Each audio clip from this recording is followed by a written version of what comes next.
Muy buenos días, muy buenas tardes, estimados. Este es el segundo video explicativo sobre la Edad Media. En este caso vamos a abordar lo que es la Baja Edad Media, que va del siglo X al siglo XV después de Cristo, abordando una serie de puntos o temas que son de especial relevancia. El primero de ellos tiene que ver con el comercio con Oriente. Si bien el comercio con Oriente ya era algo que existía desde la época antigua,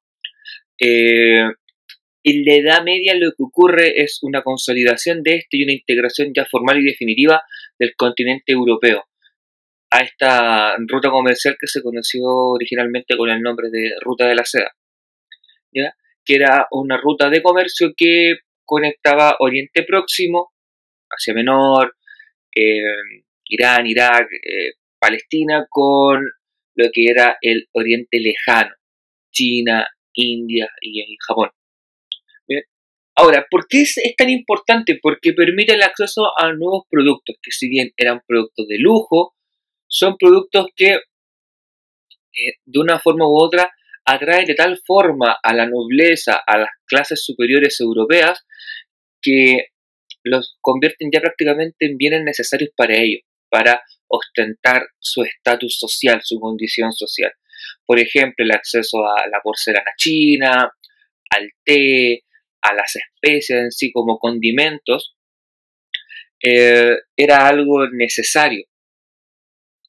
Y también esto fue lo que motivó las exploraciones oceánicas, bien, en siglos posteriores, cuando la ruta de la seda se ve bloqueada con la conquista de los otomanos de Constantinopla, que era el punto de llegada de muchos de estos productos. España y Portugal buscan nuevas rutas debido a su condición geográfica, a su cercanía con el Atlántico. Además de eso, también es culpable en gran medida de la llegada de la peste a Europa. La peste negra que azota a Europa en el siglo XIV, los años 1300, 1200, se debe principalmente su llegada a estas embarcaciones que venían del lejano oriente, donde venían ratones con pulgas infectadas. Y esta peste después saltó de las pulgas que tenían las ratas hacia los seres humanos, acabando prácticamente con un tercio de la población de Europa de la época. Bien. También tenemos el desarrollo del humanismo del Renacimiento, o el surgimiento del Renacimiento. Esto tiene que ver con un cambio en la mentalidad del ser humano. Dejamos de pensarlo todo desde una perspectiva divina, sino que comenzamos a pensarlo todo desde una perspectiva humana. En el fondo hay un resurgir del antropocentrismo. ¿Qué significa eso? De que el hombre está en el centro de las cosas. Es el ser humano quien es el eje central del pensamiento y todo lo vamos a pensar, a construir pensando en una escala humana, no en una escala divina. ¿Bien? Donde se ve muy bien ejemplificado esto en la literatura. La literatura de la Alta Edad Media eran crónicas, eran textos que buscaban dejar un registro de lo que había ocurrido hasta su fecha, pensando en la segunda venida de Jesucristo, en el fin de los tiempos. La literatura cambia y comienza a tomar temáticas humanas, por ejemplo en el tema del amor. Comenzamos a ver textos donde se habla del amor humano, pasando los sentimientos de una persona a otra, no los sentimientos de una persona hacia Dios, que era una perspectiva del amor divino. Bien, eso lo demuestra en la pintura, en la escultura, comienza a cambiarse los patrones hacia patrones más bien de carácter humano, en fondo que fueran reales los modelos de las obras, ¿ya? También tenemos que surge la universidad.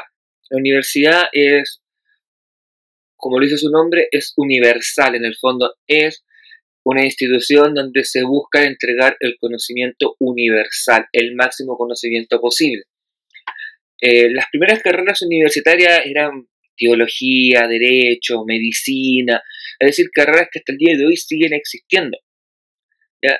En las universidades medievales existían dos áreas o dos grandes asignaturas que eran el trivium y el quadrivium.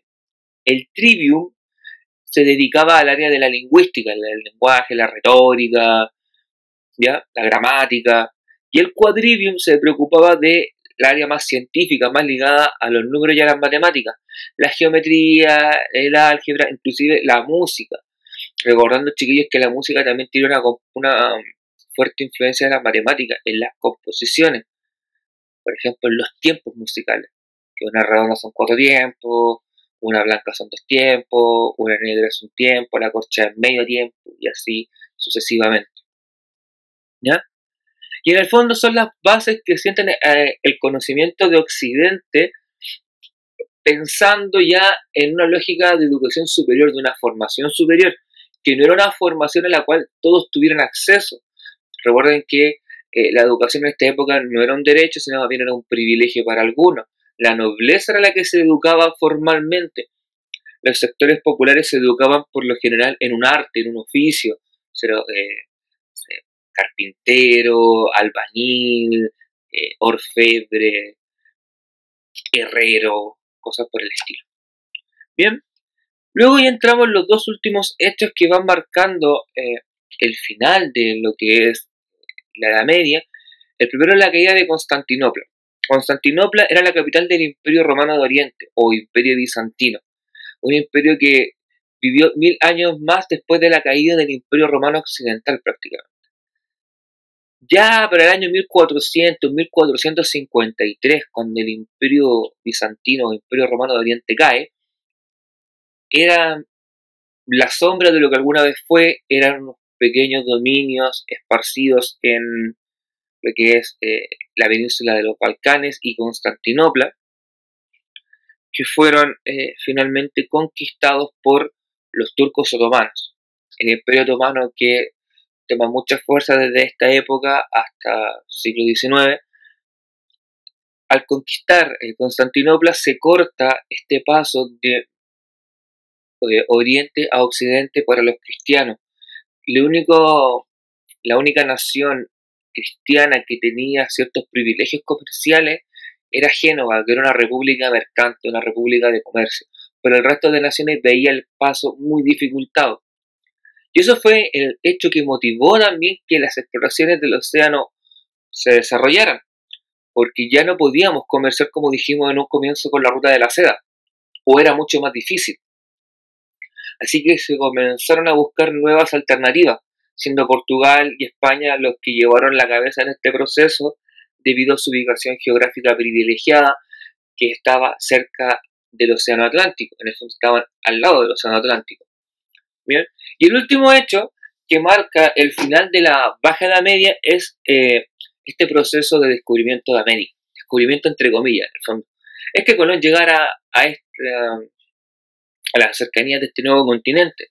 Recuerden que Cristóbal Colón era un navegante italiano que va con su proyecto bajo el brazo reino por reino, hasta que finalmente en el año 1492 de nuestra era, los reyes de España le dan la venia, le dan el permiso para que pueda zarpar desde sus puertos con la bandera española en búsqueda de una nueva ruta hacia la India. Colón buscaba un camino hacia la India, que él dijo que la forma era navegando hacia el oeste. De hecho, no estaba tan perdido, porque en el fondo navegando hacia el oeste sí se llega, pero hay que hacer un camino muy diferente, que en el fondo es navegar, bajar, pasar el estrecho de Magallanes, atravesar todo el océano Pacífico y al fin llegamos a la India. En el fondo era más extenso. Lo que logró Colón fue llegar a las Antillas, en el fondo, a este grupo de islas que se encuentran en el Mar Caribe. De hecho, él muere creyente que había llegado a las cercanías de la India. Fue años más tarde que Amerigo Vespucio, un geógrafo italiano, al recorrer recorriendo el borde del continente americano, él se da cuenta y dice: esto ni de cerca son la India, ni las cercanías de la India, esto es un nuevo continente, ¿ya? En el fondo, de ahí viene su nombre de América. Y es, chiquillos, con este descubrimiento, entre comillas, de América, que se acaba la Edad Media, que es el año 1492, y desde ese punto en adelante comienza lo que es la Edad Moderna. Y, chiquillos, eso sería la explicación de lo que es la Baja Edad Media. Cualquier duda, consulta, realícenla a través del correo institucional que aparece en la página del colegio. Descarguen los materiales, sean constantes con el trabajo, hagan su horario. Recuerden que parezco majadero diciendo en todos los videos lo mismo al final, pero es sumamente necesario para que ustedes puedan obtener unos buenos aprendizajes en este contexto tan particular. Un abrazo, que estén muy bien, cuídense, chao.